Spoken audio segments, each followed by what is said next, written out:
තවමත් මේ පරණ ක්‍රමයට ඔස්ට්‍රේලියන් ස්ටුඩන්ට් වීසා ඇප්ලයි කරනවා නම් ඔබේ වීසා එක රිජෙක්ට් වෙන්න පුළුවන්. ඔස්ට්‍රේලියා ස්ටුඩන්ට් වීසා දාන අය ගොඩක් තවමත් මේ වැරද්ද කරනවා.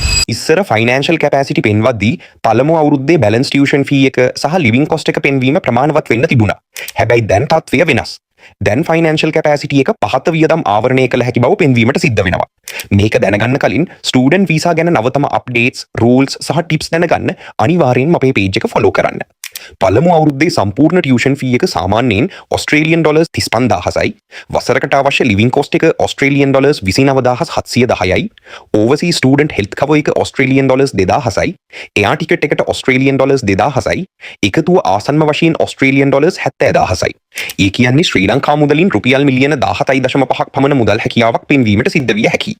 මෙම වෙනස නොදැන පරණ ක්‍රමයටම ඇප්ලිකේෂන් එක සබ්මිට් කළොත් ඔබේ ස්ටුඩන්ට් වීසා ඇප්ලිකේෂන් එකට අහිතකර බලපෑමක් ඇතිවිය හැකියි. ඔබේ ඔස්ට්‍රේලියා ස්ටුඩන්ට් වීසා එක නිවැරදිව සූදානම් කරගන්න අදම ද VIP වීසා අමතන්න. අපගේ පළපුරුදු කණ්ඩායම ඔබට මුල සිට වීසා ලැබෙන තුරු සහාය ලබාගෙනවා.